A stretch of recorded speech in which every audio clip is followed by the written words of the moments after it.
Here's a riddle for you. If I asked a group of people who was famous for the invention of the automobile, what would most people say? I agree. Henry Ford. He was not first with the automobile, but he got the automobile mass utilized due to the assembly line. If I asked who was famous for the electric light bulb, what would most people say? Yes, Thomas Edison. And again, he was not first with the light bulb. They had some before him. He perfects it and gets it mass utilized. So people become famous in history for the mass utilization of a product rather than being first.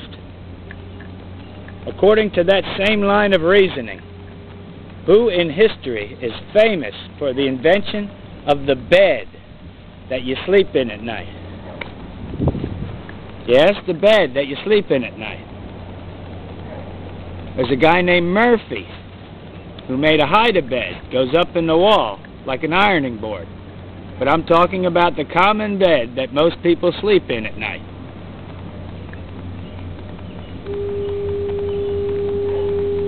Most people say they never thought of it when I ask that question.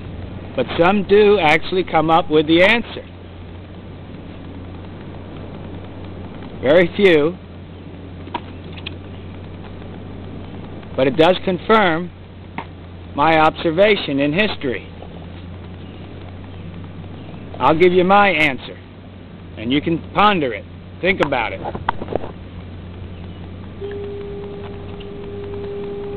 If you walked into a room, saw someone sleeping, you're only allowed to use one word to describe them sleeping. But you could not use the word sleep because it was not yet part of your vocabulary. What less complex word would you use to describe them sleeping?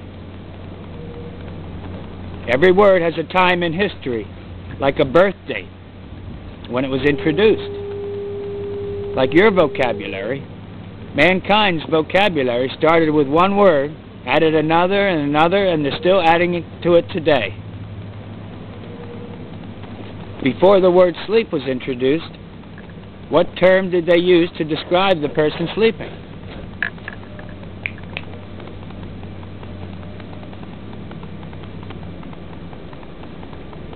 Not resting.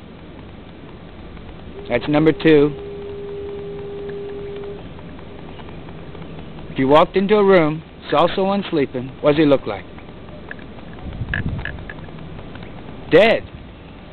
Before people go to sleep at night, it's a common saying, I'm going to bed because I'm dead tired. Dead tired means sleepy or unconsciously tired. What do your parents get you to do before you go to sleep at night, usually, as a ritual? Say your prayers. Who in history is famous for raising the dead, besides Dracula and Frankenstein? Yes, Jesus. My studies indicate that with Christianity, as it has spread, so has furniture. People in India and Vietnam and places non-Christian don't use furniture like Christian nations do.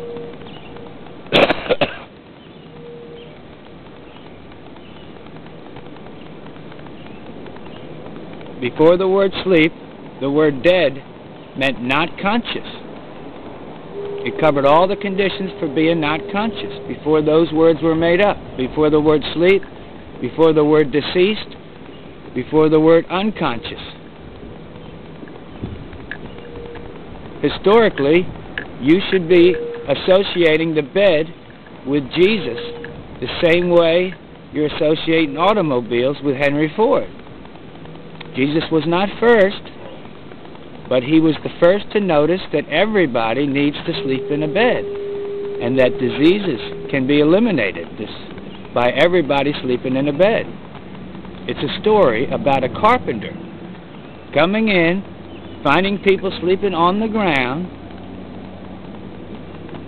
and their health is suffering from sleeping on the ground.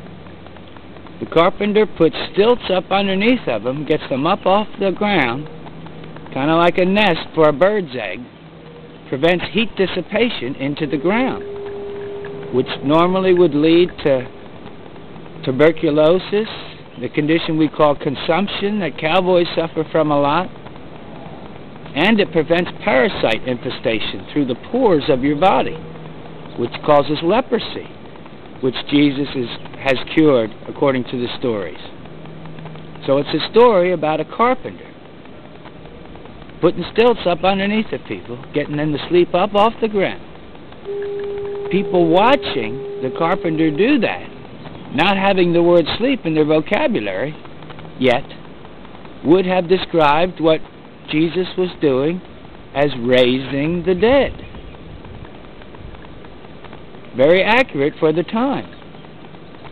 When we read old stories, old writings, we must account for vocabulary growth since then. The vocabulary, as we go back in time, is found to be less complex. In the beginning was the Word, and the Word was with God, and the Word was God. This means your relationship with words is your relationship with the God of Moses, Jesus, and Abraham. Your level of comprehension is proportionate to your vocabulary. This means that the further you go in the future, the more they will be able to comprehend things due to their increased vocabulary.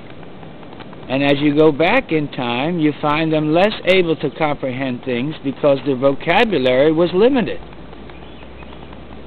This is a rule that a lot of people do not take into account when they're reading old writings. I'm speaking of history, not religion. Thank you very much. Keep sleeping in beds.